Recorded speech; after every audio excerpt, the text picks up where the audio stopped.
lagi semua perkara itu harus diselesaikan.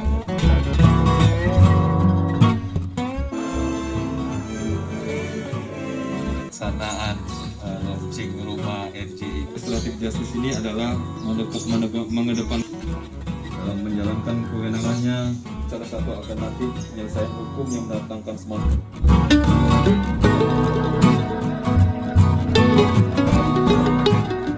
Jadi nggak turun ke kelurahan-kelurahan. RJ itu mulai 2000 berapa, jadi di dunia ini adalah menegakkan keadilan. Restoratif Justice ini keadilan sosial atau bisnis bersama-sama. Untuk itu kami ucapkan terima kasih pada Restorasi Justice ini karena ini sudah menjadi keputusan bagaimana ketika dimediasi sudah ketemu ya selesai kan kejadian. Sebetulnya kami sudah berharap lama ya dari penerapan lokal wisdom itu dikuatkan.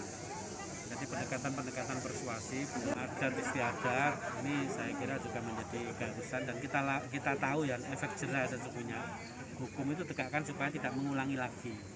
Maka kalimatnya tadi persyaratannya ini adalah pelaku pertama, artinya mestinya jangan sampai kalau dia sudah melakukan perbuatan hukum dan melanggar hukum ya itu sudah tidak mengulangi lagi sehingga ada efek jerah lah.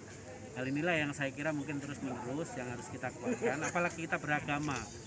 Di agama itu ada yang namanya mungkar. Mungkar itu adalah perbuatan dia karena merugikan orang lain. Jadi hukum itu kan jangan sampai ada orang yang dirugikan. Kalau kita sadar untuk itu sesungguhnya ya insya Allah kita akan menjadi tadi keadilan ini akan tercapai dengan baik. Goalnya.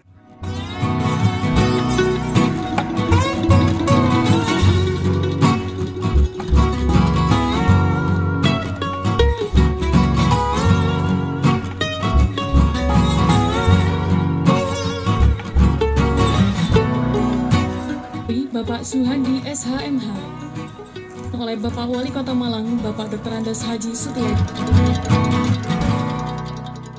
Saya sampaikan tadi, sekarang paradigma penegakan hukum kan sudah berubah, tidak lagi semata-mata untuk menghukum orang, tapi bagaimana masyarakat mencari keadilannya sendiri. Jadi melalui RJ ini kita mengharapkan ada kesadaran dari masyarakat bahwa penyelesaian permasalahan hukum itu tidak harus diselesaikan melalui proses peradilan, tapi bisa diselesaikan melalui proses perdamaian yang melibatkan semua pihak, baik itu misalnya tersangka, korban, keluarga tersangka, dan tidak lupa harus menyertakan tokoh masyarakat, tokoh agama yang ada di masyarakat tersebut.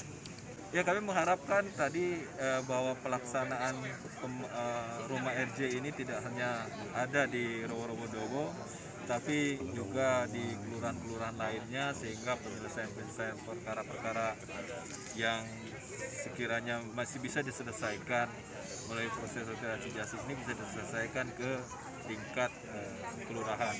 Seperti yang disampaikan oleh Pak Wali Kota tadi juga, setidaknya dengan RJ ini ya, keuangan negara bisa sedikit dihemat karena pelaksanaan penyidikan, penuntutan, dan proses peradilan itu membutuhkan biaya semua.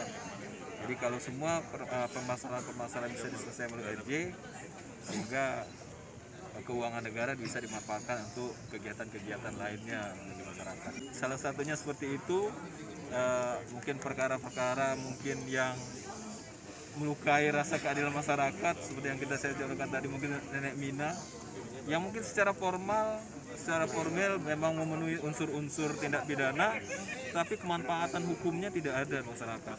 Menghukum orang seperti itu kan tidak ada manfaat. Mungkin itu yang diharapkan dari pembentukan RJ.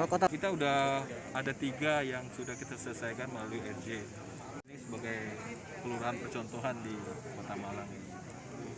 Kejaksaan ada beberapa persyaratan untuk bisa di RJ itu. Bahwa pertama itu bukan merupakan pengulangan perbuatan.